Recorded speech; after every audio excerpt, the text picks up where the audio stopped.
बिस्मिल्लाहिर्रहमानिर्रहीम। अस्सलामुअलैकुम। हमारे चैनल कहानी हब ऑफिशियल में खुशामदीद। नाजरीन, मैं आज आपके लिए इंतहाई खौफनाक और दिलचस्प कहानी लेकर आई हूँ। लेकिन कहानी शुरू करने से पहले आपसे गुजारिश है कि अगर आपने हमारा चैनल सब्सक्राइब नहीं किया तो आप हमारे इस चैनल को सब्सक्राइब कर लीजिए और बेल आइकन को भी प्रेस कर लें ताकि हर नई आने वाली वीडियो बआसानी आप तक पहुँच सके। ये कहानी तकसीम हिंद से पहले की है। ब्रिटिश सरकार ने अपने तार में मुझसे इंसानियत के नाम पे अपील की कि मैं फौरी तौर पे हिंदुस्तान की रियासत छत्तीसगढ़ के एक नवाही गांव कस्बे प्रेमनगर रवाना हो जाऊं और वहां के बाशिंदों को इस बुलाए बेदरमा से निजात दिलाऊं जो एक आदमखोर चीते की शक्ल में उन पे नाजिल हो गई थी। मैंने अपने कैंप का साजो सामान उसी दिन अपने मुलाजमों के साथ प्रेमनगर रवाना किया। अगले दिन मैं खुद भी प्रेमनगर पहुंचा। प्रेमनगर पहुंच के अभी मैं अपने घोड़े की पीठ से उतरने भी ना पाया था कि रोने पीटने की आवाजें बुलंद और रंजीदा सदाओं ने मेरी तवज्जो अपनी तरफ मबसूल की। प्रेमनगर जनूबी हिंदुस्तान छत्तीसगढ़ की वीरान और बंजर सी पहाड़ियों के दामन में एक छोटा सा गाँव था। अब पहाड़ियों पे जाबजा कांटेदार झाड़ियां उगी हुई थी। जगह जगह गार मौजूद थे जहां परिंदे आकर पनाह ले सकते थे। प्रेमनगर के इर्द गिर्द 2-2, 4-4 गज के फासले पे कुछ और भी देहात थे जिनमें कच्चे मकानात थे, बल्कि ज्यादातर घास और भांस से बनाई हुई झोंपड़ियां थी। उन देहातों में ज्यादातर हिंदू लोग आबाद थे जो तमाम तर अनपढ़ और तहजीबो तमद्दन से नाआशना छोटी सी जात के हिंदू थे। ये लोग भेड़ बकरियों के रेवर रखते, मामूली खेती बाड़ी करके अपना पेट पाला करते। मेरे दरियाफ्त करने पे मेरे मुलाजमीन ने मुझे बताया कि आज सुबह जब यहाँ से कोई 1 मील दूर बकरियां चुराने वाली एक बेवा औरत के 10-12 साले बच्चे को एक चीता उठा के ले गया है और अभी तक नहीं मिला। अभी तक उसका कोई पता नहीं चल सका। मैंने घोड़े को यूं ही छोड़ा और उसी वक्त गाँव के अंदर चला गया। वहाँ मर्द औरतों के बच्चों का एक हजूम जमा था और ये सब लोग बेइख्तियार रोए जा रहे थे। मैं सबसे बुलंद आवाज रोने की उस औरत की थी जो चीते का शिकार होने वाले लड़के की माँ थी। मेरे वहां पहुंचते ही उन लोगों ने मुझे घेरा और मुझसे फरियाद की मैं उस आदमखोर चीते का खोज लगा के उसे अपनी गोली का निशाना बनाऊं। मैंने उन लोगों से कहा कि वो पहले रोना धोना बंद करें और फिर मुझे बताएं कि ये वाकया कब से और कैसे रूनमा हुआ है। मेरी हिदायत के मुताबिक वो लोग कुछ चुप हुए, लेकिन लड़के की माँ फिर भी रोई जा रही थी और किसी भी तरह खामोश होने का नाम ना ले रही थी। इस गमनाक हादसे का आईनी शाहिद कोई 16-17 साल एक नौजवान था जो उस लड़के के साथ खुद भी बकरियां चरा रहा था। उसने बताया कि मैं और वो लड़का आज सुबह यहाँ से 1 मील पे बकरियां चरा रहे थे। हम लोग बकरियां चरा रहे थे कि लड़के को प्यास महसूस हुई और वहाँ से चंद कदम के फासले पे वाक़े एक तालाब से पानी पीने चला गया और अचानक मैंने देखा कि करीबी झाड़ियों में से एक चीता निकला और बकरियों के रेवर के पास से गुजरता हुआ लड़के की तरफ बढ़ा। मेरा अभी तक ये ख्याल था कि वो बकरी उठाएगा, लेकिन ऐसा ना हुआ। उसने किसी बकरी को कुछ नहीं कहा बल्कि लड़के की तरफ बढ़ता चला गया। मेरे देखते ही देखते उसने लड़के पे छलांग लगाई जो हालात से बेखबर तालाब के किनारे पे बैठा पानी पीने में मसरूफ था।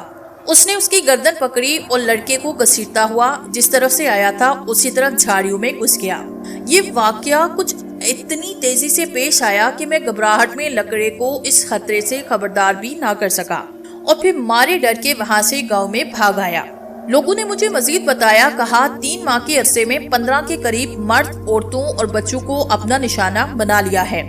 इसके हमलों का ज्यादातर निशाना वो लोग बनते हैं जो रात को अपने खेतों में सोए हुए होते हैं या फिर जिनके मकान और झोंपड़ियां जंगल के किनारे पे वाक़े हैं। चीता अब तक हमले रात की तारीकी में करता ये पहला मौका था कि उसने दिन के उजाले में बकरियां चराने वाले लड़के को अपना निशाना बनाया था। मैं इन हालात को सुन के अपने कैंप में वापस आया। मुझे गाँव वालों का गैर हमदर्दाना और बुज़दिलाना रवैया देख के बेहद अफसोस हुआ, क्योंकि उनमें से कोई भी अब तक लड़के की लाश की तलाश में ना निकला था। दूसरी तरफ मुझे उनकी बेबसी पे तरस भी आया। मैंने वो पूरी रात सोच के गुजारी। अगले दिन सुबह को मैं टहलता हुआ जंगल के करीब वाक़े फॉरेस्ट ऑफिसर के दफ्तर पहुंचा। मैंने बाहर बैठे चपरासी से पूछा क्या अंदर फॉरेस्ट ऑफिसर मौजूद हैं? उसने फौरन मुझे सलाम किया और बताया फॉरेस्ट ऑफिसर अपने हलनुमा कमरे में मौजूद था, जो निहायत ही खस्ता हाल और पुरानी लकड़ के तख्तों से बना हुआ था। वहाँ मौजूद फॉरेस्ट ऑफिसर ने बड़ी गर्मजोशी से मेरी आओ भगत की। मैं हूँ विजय कुमार, उस इलाके का फॉरेस्ट ऑफिसर। उसने हाथ मिलाते हुए अपना तारुफ करवाया, लेकिन मेरे चेहरे पे नागवारी के असरात नुमाया थे। मिस्टर विजय कुमार, हद हो गई है। आखिर चश्मे पोशी की वो मेरे अल्फाज पे चौंकते हुए बोला। इंग्लिश बाबू में समझा नहीं, आप क्या कहना चाहते हैं? मैंने कुर्सी पे बैठते हुए कहा, मिस्टर विजय कुमार, आप यहाँ के फॉरेस्ट ऑफिसर हैं और अब ब्रिटिश सरकार से उसकी तनख्वाह भी ले रहे हैं। ये पिछले कुछ माह से उस आदमखोर चीते ने जो यहाँ की तबाही की, वो आपको नजर नहीं आ रही? जो इसलिए मुझे चीते को मारने के लिए लंदन से बुलाया गया। और वैसे भी आपको मेरे यहाँ आने का मकसद तो पता चल गया होगा। इंग्लिश बाबू, मुझे आपके आने का पता चल गया था, विजय ने मुझसे जवाब दिया और अपनी कुर्सी पे बैठ गया। देखो मिस्टर विजय, ये मामला बड़ा ही संगीन है और इसे लेके ब्रिटिश गवर्नमेंट भी शदीद परेशान है। उस आदमखोर चीते ने कितने लोगों को मारा और कितनों को घायल किया, और इस अरसे में आपको डिपार्टमेंट ने क्या एक्शन लिया, मैं चाहूंगा आप मुझे तफसील से ब्रीफ करें। उसने चपरासी से चाय लाने को कहा और बड़े ही मुहज़्ज़ब अंदाज से मुझे समझाने लगा। देखिए इंग्लिश बाबू, मुझे भी यहाँ का चार्ज लिए चंद माह हुए हैं। जब मैं यहाँ नया पोस्टिंग में आया था तो मुझे भी गांव वालों से चीते की कहानियाँ सुनने को मिली थी, और हमारे डिपार्टमेंट ने इन शिकायत की अजाला भी किया और हमें चीते को जिंदा पकड़ने का ऑर्डर दिया। बाद में हमने एक छोटी सी टीम बनाई और जान जोखिम में डाल के उस चीते को जिंदा पकड़ लिया, और ब्रिटिश सरकार के कहने पे उस चीते को हमने दिल्ली के चिड़ियाघर भिजवा दिया था। ये जो गांव वाले अब जिस आदमखोर चीते की बात करते हैं, वो दर हकीकत कम और अफसाना ज्यादा लगता है। हैरत है, लेकिन गांव वाले तो, उसने मेरी बात काटते हुए बोला, देखिए सरकार, गांव वाले तो कुछ और भी कहते हैं जिसका शायद आपको इल्म नहीं। ऐसी कौन सी बात है जो गांव वाले मुझसे छुपा रहे हैं? मुझे हैरत में देख के वो ज़ेरेला मुस्कुराया। छोड़िए साहिब जी, आपको ऐसी बातों पे यकीन ना आएगा। यार अभी बता भी दो, मेरे हैरत और तजस्सुस के मिले जुले असरार भी वो गोया हुआ। साहिब जी, गांव वालों के मुताबिक ये जो नया आदमखोर चीता है, इस पे किसी आत्मा का साया है। व्हाट? मेरा मुंह खुले का खुला रह गया। आत्मा? किसकी आत्मा? देखिए सर जी, वो तो मुझे पता नहीं, लेकिन गांव वाले कहते हैं कि चंद माह पहले उस चीते ने कैसी औरत को खाया था जिसपे आसेब का साया था, और अब उस औरत की आत्मा इस चीते पे काबिज है, इसलिए वो आदमखोर बन गया है। क्या आपने भी उस औरत की लाश देखी थी? मेरे सवाल पे वो चौंक गया और कहने लगा, लाश तो मैंने देखी ना थी। उस औरत की लाश दूर जंगल में पाई गई थी और वो लाश बुरी तरह से मशाशुदा थी, लेकिन कोई भी यकीन से कह नहीं सकता था कि उसे चीते ने मारा या किसी और दरिंदे ने। मिस्टर विजय, ये आपकी बातों ने मुझे उलझा दिया। इस आत्मा के चक्कर से निकलो और मुझे बताओ कि कैसे आपने उस चीते को जिंदा पकड़ा। मेरा मतलब है कि मैं भी माहिर शिकार हूँ, जानता हूँ कि ऐसे जानवरों को पकड़ना कितना मुश्किल काम है और जान को खुल्लम खुल्ला रिस्क है। शायद आपके तजुर्बे से मुझे भी फायदा हासिल हो जाए। इतने में चपरासी चाय लेके आया और हमारे सामने रख दी। मैंने चाय का कप उठाया, विजय कुमार के जवाब का इंतजार करने लगा। मेरी दिलचस्पी को देखते हुए उसने मुस्कुराते हुए कहा, अरे छोड़िए सर, बड़ी लंबी कहानी है और आपका वक्त बड़ा कीमती है। मिस्टर विजय, मेरे पास वक्त ही वक्त है, आप चीते को जिंदा पकड़ने की कहानी शुरू कीजिए। उसने चाय का कप नीचे रखा और अपनी आबीती सुनाने लगा। जैसा कि मैं आपसे जिक्र कर चुका हूँ कि आज से कोई 5 माह पहले मैं यहाँ पे बतौर फॉरेस्ट ऑफिसर तैनात हुआ था। उस वक्त भी एक चीते ने प्रेम नगर में तबाही मचा रखी थी और आए दिन भेड़ बकरियों के साथ गांव वालों को अपना निशाना बनाता रहता था। लोगों ने तंग आके ब्रिटिश सरकार को अर्जी दी, चूँकि उन दिनों जंगली हैवानात बेचाने की एक मुहिम चल रही थी। सो ब्रिटिश सरकार ने हमें इस चीते को गोली मारने की बजाय जिंदा पकड़ने का ऑर्डर दिया। वक्ती तौर पे तो गांव वालों को ब्रिटिश सरकार का ये फैसला पसंद ना आया, लेकिन मेरे समझाने पे वो खामोश हो गए। मैंने उन्हें तसल्ली दी और कहा कि आप लोग किसी भी जंगली हैवानात को नहीं मार सकते। जंगली जानवरों का तहफ़्फ़ुज़ हम सब पे फर्ज है। बाकी रहा चीता, तो उसे पकड़ना हमारा काम है। आप परेशान ना हो, मैं आपसे वादा करता हूँ कि आपको चीते से बहुत जल्द निजात मिल जाएगी। मेरी बात इस गांव वाले मुतमिन हो गए थे। आफिस जाके सबसे पहले अपने बाला अफसर को इत्तला दी और उनसे चीते को जिंदा पकड़ने का प्लान भी शेयर किया। चीते को पकड़ने के लिए हमें कुछ सामान की जरूरत थी। उनमें कुछ चीजें पहले ही मौजूद थी, जबकि बकिया चीजें हमने बाजार से मंगवाई। मैंने अपने दफ्तर के स्टाफ को बुलाया जो कि 6 अफराद पे मुश्तमिल था। साथियों, जैसे कि आपको पता है कि हमें ब्रिटिश सरकार की तरफ से चीते को जिंदा पकड़ना होगा, और चीते के मुतालिक तो आप लोगों को मालूम होगा कि उसने कैसे गाँव वालों का जानी और माली नुकसान किया है। अगर गांव वाले अपने तौर पे एक एक करके इन जानवरों को मारेंगे तो ये पूरा जंगल जंगली हैवानात से खाली हो जाएगा। सो हमारा फर्ज है कि जानवरों के साथ साथ गांव वालों का तहफ़्फ़ुज़ भी यकीनी बनाएं। मेरा प्लान ये है कि कल दोपहर को हम सारे लोग चीते को पकड़ने का सामान लेके जंगल में जाएंगे। चाहे हमें कितने ही दिन लग जाएं, हम खाली हाथ वापस नहीं आएंगे, और अगर हर चीज प्लान के मुताबिक हुई तो हम जरूर कामयाब हो जाएंगे। अभी आप लोग तैयारी करें जब तक मैं मतलूबा सामान का जायजा लेता हूँ। हमारे स्टाफ में सारे अफराद ताउन करने वाले थे और वो मेरी सरबराही में इस खतरनाक मुहिम पे जाने के लिए तैयार हो गए थे। बाद में मैंने सामान का जायजा लिया। सामान में लोहे का एक बड़ा सा पिंजरा था जिसमें चीता वगैरह आसानी से अंदर समा सकता था। चंद मजबूत रस्सियां, कुछ डंडे, टॉर्च, खाने पीने का सामान, कपड़े, मेन टेंट, खेंती पेलचा, चीते को पकड़ने के लिए एक बकरी का बच्चा, और वो भी जरूरत का बहुत सारा सामान। और हाँ, अपने तहफ़्फ़ुज़ के लिए कुछ बंदूकें भी साथ रखी ताकि किसी भी खतरे की सूरत में हम लोग अपनी हिफाजत भी कर सकें। दूसरे दिन प्लान के मुताबिक हम लोग मतलूबा सामान लेके जंगल में आए। आगे आगे मैं चल रहा था, मेरे पीछे स्टाफ के बाकी लोग, मेरे अलावा 2 बंदूकें हाथ में बंदूकें थी। हम जब 4 बंदे पिंजरा और बाकी सामान उठाए मेरे पीछे आ रहे थे। जंगल में चलते चलते शाम हो गई। जंगल काफी घना और पुरखतर नाम था।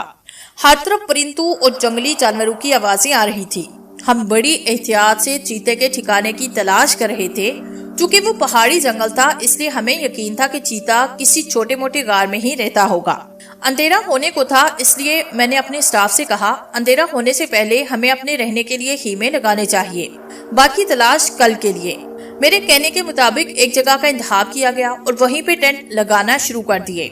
ये जगह जंगल के बिल्कुल दरमियान में थी और पास ही पानी की एक छोटी सी नहर थी। काफी ज्यादा मेहनत के बाद हमने टेंट लगाए, अपना सारा सामान सेट करके रात के खाने की तैयारी करने लगे। चूँकि सर्दी के दिन थे, इसलिए हमने काफी सूखी लकड़ियां इकट्ठी की थी और उनमें आग लगा के हम लोग अपने अपने हाथ ताप रहे थे। सबने गर्म कपड़े पहन रखे थे। रात का खाना खा के काफी देर रुके, हम लोग आग के करीब बैठे रहे और गपशप करते रहे। वैसे इस किस्म की हमसे पहली बार वास्ता पड़ा था। वैसे भी ऐसे मनाजर फिल्मों में ही देखने को मिलते हैं। रात को जंगल और भी ज्यादा खौफनाक लग रहा था। दूर से उल्लू के चिल्लाने, गीदड़ के चीखने से माहौल और भी वहशतनाक और खौफनाक हो गया था। जब तक आग जलती रही हम लोग भी बैठे रहे और आग के बुझते ही हम लोग सोने की तैयारी करने लगे। 3 बंदों को पहरा देने के लिए मुंतखब किया जो बारी बारी पहरा देते रहे। रात देर से किस वक्त आंख लगी पता न चला। सुबह जब आंख खुली तो जंगल की सुबह देखने के लायक थी। हर तरफ परिंदों के चहचहाने की आवाजें एक मसहूर कुन कैफियत पैदा कर रही थी। मैंने सबसे हैरियत पूछी, नाश्ता करके फिर अपनी मुहिम के लिए निकल पड़े। पूरा दिन तलाश के बाद शाम को हमें कुछ झाड़ियों के दरमियान एक छोटा सा गालनुमा खड्डा नजर आया जिसके अंदर अंधेरा ही अंधेरा था। हम लोग वहाँ रुके। मैंने देखा कि उस जगह पे हर तरफ हड्डियां ही हड्डियां बिखरी पड़ी थी। हम सब ने सोचा हो ना हो ये वही जगह है जिसकी हमें तलाश है। हमने जरा करीब जाके देखा तो हमें कुछ पैरों के निशान भी नजर आए, जिससे हमारा शक यकीन में बदला क्योंकि वो निशान हुबहू चीते के पाँव के थे। मैंने अपने साथियों से कहा, मुझे यकीन है कि चीता इसी जगह पे रहता होगा और वो रात को यहाँ जरूर आएगा। हमें इसे काबू करने के लिए इसी जगह पिंजरे को रखना पड़ेगा। आप लोगों का क्या ख्याल है? सब लोगों ने मेरी बात मानी। लोहे का पिंजरा कार के करीब रखा और बकरी के बच्चे को पिंजरे में दरवाजे को बांधा और इन रस्सियों को एक तना झाड़ियों में छुपा दिया ताकि जो ही चीता अंदर पिंजरे में दाखिल हो तो हम लोग रस्सियों को खींच के फौरन दरवाजा बंद कर दें। शाम होने को थी। हमने अभी चीते को पकड़ने का सामान अच्छी तरह लगाया। करीब ही घनी झाड़ियों में जाके छुपे। मेरे हाथ में बंदूक थी, एहतियात अगर चीता हम पे हमला करे तो हम लोग अपनी हिफाजत के लिए गोली चला सके। ऐसा ऐसा अंधेरा छाने लगा और हम लोग भी अलर्ट होने लगे। हमने पिंजरे के पास थोड़ी सी रोशनी का बंदोबस्त किया ताकि हमें कुछ नजर आ सके। वक्त के साथ साथ हमारा तजस्सुस भी बढ़ता गया। हमें इंतजार करते काफी वक्त गुजरा। अचानक दूर से ही हमें चीते के धारने की आवाज आई। मैंने अपने साथियों को खबरदार किया। हमारी निगाहें पिंजरे के तरफ थी और फिर देखते ही देखते वो चीता हमारे सामने आया। चीता जैसे ही अपने ठिकाने के करीब आया, उसकी नजर पिंजरे में मौजूद बकरी के बच्चे पे पड़ी, जो चीते को देख के जोर जोर से चिल्लाने लगा। चीते को भी माहौल में तब्दीली का अंदाजा हो गया था, लेकिन वो दिन भर का भूखा था और बकरी के बच्चे को देख के जोर जोर से करा रहा था और गुस्से से इधर उधर देखने लगा। हम लोग तो पहले ही सांस रोके बैठे थे और सोच रहे थे कि अगर चीते को हमारी मौजूदगी का शक हुआ तो हमारी खैर नहीं, लेकिन हम एक नेक मकसद के लिए निकले थे, इसलिए हमारे हौसले बुलंद थे। चीते ने पहले चारों तरफ देखा, फिर वो आहिस्ता आहिस्ता पिंजरे की तरफ बढ़ने लगा और फिर वो पिंजरे में दाखिल हुआ। उसने एक ही पंजे से बकरी के बच्चे का काम तमाम किया। हम लोगों ने फौरन रस्सियों को खींच के पिंजरे का मुंह बंद किया। चीता जोर जोर से पिंजरे की सलाखों को टक्कर मारने लगा और बाहर निकलने की कोशिश करने लगा, लेकिन अब बहुत देर हो चुकी थी। वो पिंजरे में फंस चुका था। हम लोग भी झाड़ियों से बाहर आए, जल्दी से एक बड़ा सा ताला उस पिंजरे के दरवाजे को लगाया। चीता हमें देख के और भी ज्यादा धाड़ने लगा। चीते को पिंजरे में देख के हम सब लोग बहुत खुश हुए। आज पूरे गांव में जश्न का समा था। चीते को देखने सारा गांव आया था। आस पास के देहातों से भी लोग चीते को देखने आए थे। ब्रिटिश सरकार ने उस चीते को दिल्ली के चिड़ियाघर में भिजवाया और हमारी कामयाबी पे हमें इनाम से भी नवाजा गया। Mister Vijay, what a great! आपकी ये कोशिश वाकई काबिले दाद है। इसका मतलब है कोई और चीता है जिसने पूरे म्यूजियम नगरी में वहशत फैला रखी है। विजय कुमार ने ठंडिया भरते हुए कहा, भगवान जाने वो चीता है या फिर आत्मा। क्या यार, तुम भी इतने मुखादिर आदमी हो के ऐसी बातें करते हो। है चीता हो या आत्मा, लेकिन मैं आपकी तरह उसे जिंदा नहीं पकड़ूंगा, बल्कि एक ही गोली से उसका काम तमाम कर दूंगा। Wish you good luck. Vijay ने मुझसे हाथ मिलाते हुए विश किया और मैं वापस अपने कैंप में आ गया। मैं काफी देर तक इन हालात में सोचता रहा। बार बार उस औरत का रोता चेहरा मेरे सामने आता जिसके लड़के को चीता लेकर गया था। मैंने अपनी राइफल संभाली, गांव के 6-7 दूसरे आदमी को अपने साथ लिया और लड़के की लाश की तलाश में निकल खड़ा हुआ। लड़के की मां ने साथ चलने की जिद की। हम जल्दी ही तालाब के किनारे पहुंचे। वहां लड़के के घसीटे जाने के आसार मौजूद थे। चुनाचे उनकी मदद से हमें लड़के की लाश तक पहुंचने में कोई खास दिक्कत पेश न आई।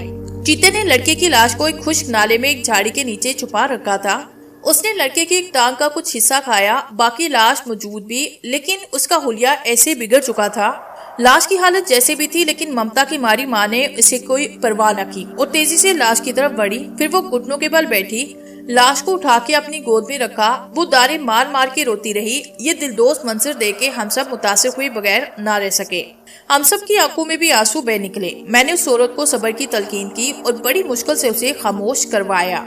रात के खाने के 2 घंटे के बाद मेरी आंख लगी, लेकिन 2 घंटे बाद ही गिदरों की मनहूस चीहो पुकार ने मुझे जगाया। गीदड़ ये खौफजदा आवाजें उस वक्त निकालते हैं जब वो किसी शेर या चीते को जंगल में चरता फिरता देखते हों। मैं उठ के बैठा, अपनी बंदूक संभाली और कैंप का चक्कर लगाने के लिए बाहर निकल गया। मैंने माहौल पे एक नजर डाली और मुलाजमीन को होशियार रहने की तलकीन की। वापिस आके सोया। रात के बगैर किसी नाशवार वाक़े के गुजरे, लेकिन सुबह मैं ये देख के हैरान रह गया कि चीता इस रात एक दफा नहीं बल्कि 2 दफा हमारे कैंप के इर्द गिर्द फिरता रहा, लेकिन हैरियत रही। लड़के की मौत के बाद चंद दिन तक इलाके में अमन रहा, लेकिन पास वाले गांव से एक दिन इत्तला मिली कि आदमहुर चीता फिर वहां एक आदमी को अपना निशाना बनाने में कामयाब हो गया है। अब तो मेरे अलावा बाकी पूरे गांव वालों को यकीन हुआ था कि इस आदमहुर चीते पे किसी आत्मा का साया है, लेकिन मेरी सोच उसके बिल्कुल बरअक्स थी। मैं चीजों को रिवायती नहीं बल्कि साइंटिफिक तरीके से सोचता था। मेरी अब तक की तहकीक के मुताबिक वो चीता कोई आम चीता नहीं बल्कि वो एक आदमहूर चीता था जिसकी जुबान पे इंसानी खून का चस्का पड़ चुका था। इसलिए वो आम भेड़ बकरियों को छोड़ के सिर्फ और सिर्फ इंसानों का शिकार करता और अब वो मेरी गोली का शिकार होने वाला था।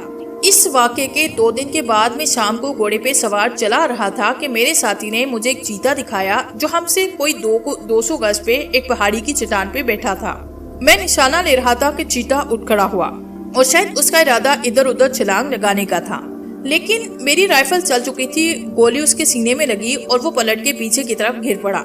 हमारा ख्याल था कि आज हमने आदमहूर को ज़ेर किया, लेकिन जब हम पहाड़ी पे पहुंचे तो मालूम हुआ ये तो ओस कद की मादा है, जिसके मुतालिक पूरे कैंप की राय थी कि ये आदमहूर नहीं, क्योंकि आदमहूर जिस्मानी लिहाज से बड़े कदो कामत का बताया गया था।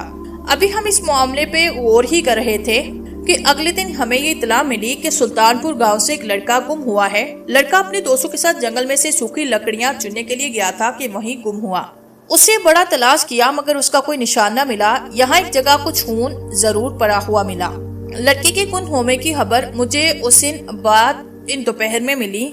मैं अपने घोड़े पे सवार होकर सुल्तानपुर रवाना हुआ। वहाँ से मैंने 3 आदमी साथ लिए जो मुझे इस जंगल जहाँ लड़के का खून पड़ा हुआ था मिला था। लेकिन जाबजा कांटेगार जानू की वजह से ये तयन करना मुश्किल हुआ कि दरिंदा लड़के की लाश को किधर ले गया है। हम परेशान होकर लौट रहे थे कि मैंने करीबी झाड़ियों पे गद्दू के चक्कर लगाते हुए देखा। उनकी मौजूदगी से मेरा ये शुबा कवी हुआ कि हो ना हो लड़के की लाश यहीं कहीं पहाड़ी पे मौजूद है। चुनाचे हम लोग पहाड़ी की तरफ रवाना हुए। मैं सबसे आगे था, पहाड़ी पे चढ़ा था कि मुझे कुछ पत्थरों के गिरने की आवाज आई। जो ही मैंने उधर देखा, एक चीता बिजली की तरह उस पहाड़ी से कूदा और झाड़ियों में गुम हुआ। हमें चीते को देखकर ये तो यकीन हुआ कि अब हम लड़के की लाश के बिल्कुल करीब आन पहुंचे हैं। लेकिन आदमियों की नफरी कम होने की वजह से हम इस वक्त चीते से 2-2 हाथ नहीं कर सकते थे। चुनाचे हमने लड़के की लाश की तलाश जारी रखी। जल्दी ही उसे ढूंढा। लड़के का चेहरा सही सालिम था, लेकिन सीने में एक बड़ा सा सुराख था। इसके अलावा उसके हाथों और टांगों का गोश्त भी दरिंदों ने खाया था। बहरहाल ये मंजर बेहद दिल खराज था, लेकिन हमें देखना पड़ा था। मैंने अपने साथियों से कहा वो लड़के की लाश को उठाएं और गांव चलें, क्योंकि अब सूरज भी गरूब हुआ चाहता था। मैं रास्ते में यही सोचता रहा कि अगर ये सूरत हाल यूं ही कायम रही तो फिर सब गाँव वाले इस गाँव को छोड़ के कहीं और चले जाएंगे। जाहिर है कि ऐसे इकदाम से हुकूमत की बदनामी होती है। अगली सुबह थानेदार जो हिंदू था हमारे कैंप में आया, जो कि पिछले दिनों से चीते के हाथों कई आदमी मारे जा चुके थे, इसलिए वो पुलिस रिपोर्ट तैयार करने के लिए वहीं जा रहा था। मुझे उस सरकारी मुलाजिम की बातें सुन के हैरत भी हुई और गुस्सा भी आया।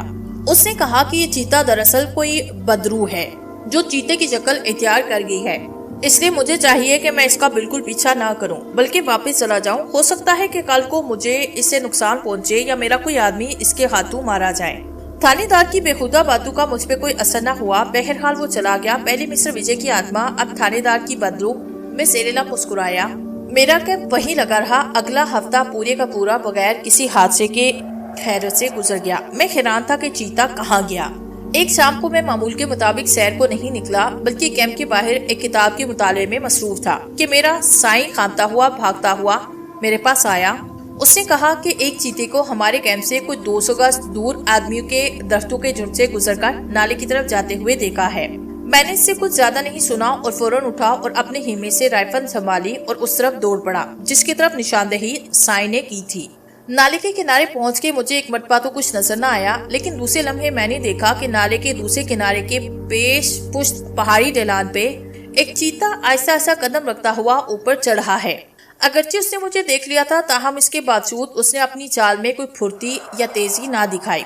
खुशकिस्मती से उसके आसपास कोई झाड़ी न थी जहाँ पे वो पनाह ले सकता। हालात बड़े सरगाज नजर आ रहे थे। मैं महसूस कर रहा था कि आज आदमहू चीता मुझसे बच नहीं सकता। मैंने बड़े इत्मीनान से निशाना लिया, ट्रिगर दबाया। मेरी खुशी की इंतहा न रही जब मैंने देखा कि मेरे फायर ने दरिंदे को गिराया। उसके साथ ही मैंने एक और फायर किया जिसने रही सही कसर भी पूरी कर दी। चीता अब जमीन पे बेहिस्सो हरकत पड़ा था। गोलियों की आवाज सुनते ही गांव के लोग दौड़े आए।